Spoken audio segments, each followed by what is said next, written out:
Indépendance totale. 7h, 10h sur Radio Courtoisie, ligne droite, Corentin Périni. Bonjour Sophie Mageran. Bonjour Corentin. Alors aujourd'hui vous nous emmenez dans la péninsule arabique. On va partir à Oman, à Dubaï, à Abu Dhabi du 17 au 28 janvier. Alors pourquoi ? Comment vous vous êtes dit tiens on va faire un voyage dans la péninsule arabique ? Dans l'Arabie heureuse, comme les Romains appelaient cette immense péninsule. Avant le pétrole. Avant le pétrole, en effet, l'Arabie heureuse, c'est un pays, en tout cas la découverte de pays effectivement qui sont au cœur un petit peu des enjeux actuels du monde actuel, mais qui ont une histoire, en tout cas pour Oman, le fameux sultanat d'Oman, ou d'Oman, comme on peut le prononcer comme on le souhaite.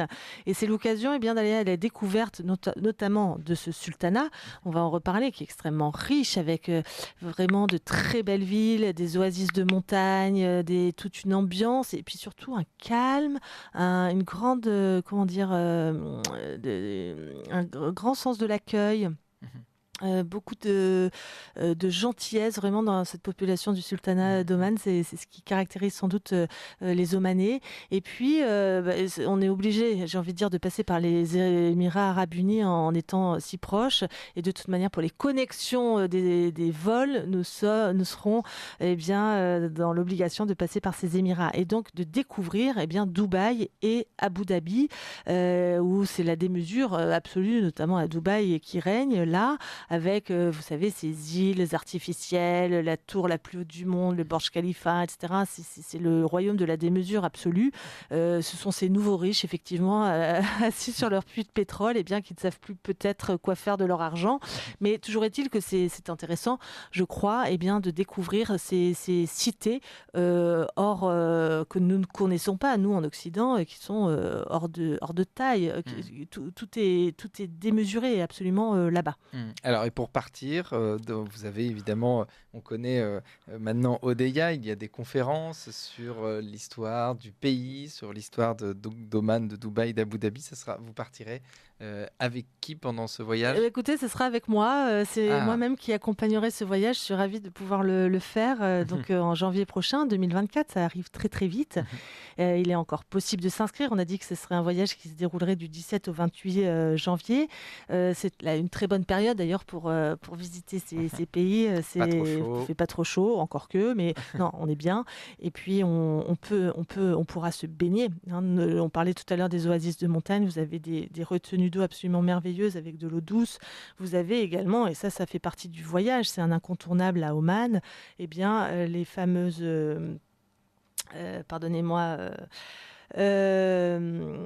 les fameuses gorges de Kassab, qui permettent les fjords de Moussandam. De Kassab, on peut rejoindre les fjords de Moussandam. Donc on dit fjord aussi. On dit fjord aussi, ce sont dans ces bras de mer, si vous voulez, qui rentrent à l'intérieur de terre, aux eaux absolument cristallines, et on fait une journée de navigation sur des sortes de boutres à la manière d'Henri de Montfred, et on peut se baigner dans des eaux absolument transparentes. Souvent, il y a des dauphins qui sont là. C'est absolument paradisiaque et tout à fait étonnant. Et donc ça c'est Oman, et puis après il y a Dubaï, puis voilà. Alors Abu en Dhabi. réalité, si vous voulez, on atterrira à Abu Dhabi. On commencera par la découverte d'Abu Dhabi, avec notamment le Louvre Abu Dhabi que nous visiterons, bien sûr.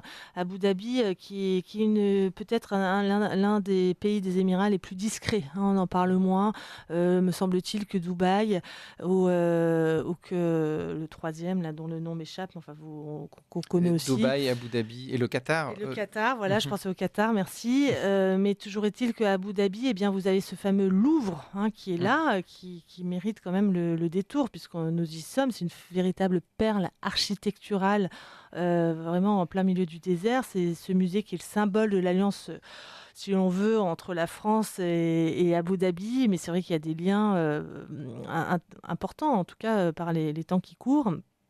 Et donc une visite de ce Louvre à Abu Dhabi. Et puis le lendemain, eh bien, nous irons à l'hôpital des Faucons, figurez-vous. Ça, c'est un site unique en son genre. C'est un établissement tout à fait particulier qui est dirigé par un médecin qui s'appelle le docteur Margit Müller et qui nous accueillera, nous fera vivre sa passion pour ces animaux. C'est vrai que les faucons, en tout cas, ces oiseaux sont très appréciés, si vous voulez, dans ces pays-là. Et ensuite, nous continuerons et nous démarrons cet itinéraire pour rejoindre le sud et notamment le sultanat d'Oman. Nous rendrons à Al Ain, qui est la ville la plus verte du golfe Persique, figurez-vous, ça paraît incroyable, avec des hectares et des hectares de parcs et de jardins. C'est ce contraste qui est toujours intéressant. Vous avez un désert absolu et puis tout d'un coup des oasis. Parce que là où il y a l'eau, tout de suite la vie renaît.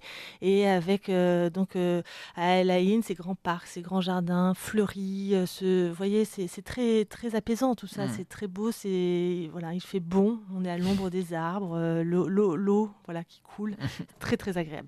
Et c'est vrai qu'à Oman, vous avez également des villes, des cités avec d'anciens châteaux forts. C'est tout à fait étonnant et qui dominent parfois des palmeraies ou ces oasis. Et ça, c'est un charme absolument fou, bien sûr, et nous les visiterons.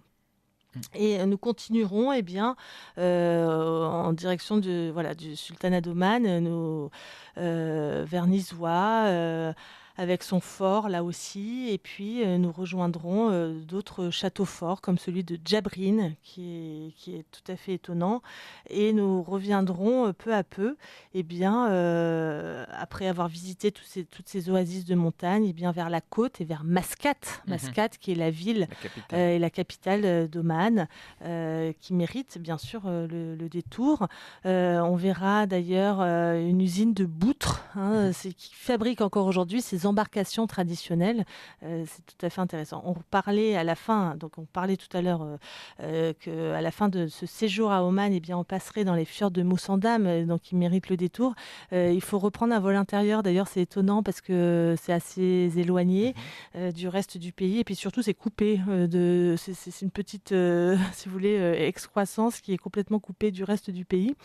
Mais toujours est-il que de là, une fois ces fjords visités, nous reprendrons la route qui permettra de rejoindre Dubaï. Et nous finirons dans cette cité, on le disait tout à l'heure, de la démesure, mais je crois que ça justement, on fera attention d'aller à certains endroits, se positionner pour avoir des perspectives, notamment sur cette tour du Burj Khalifa, etc., pour avoir le maximum d'impressions finalement.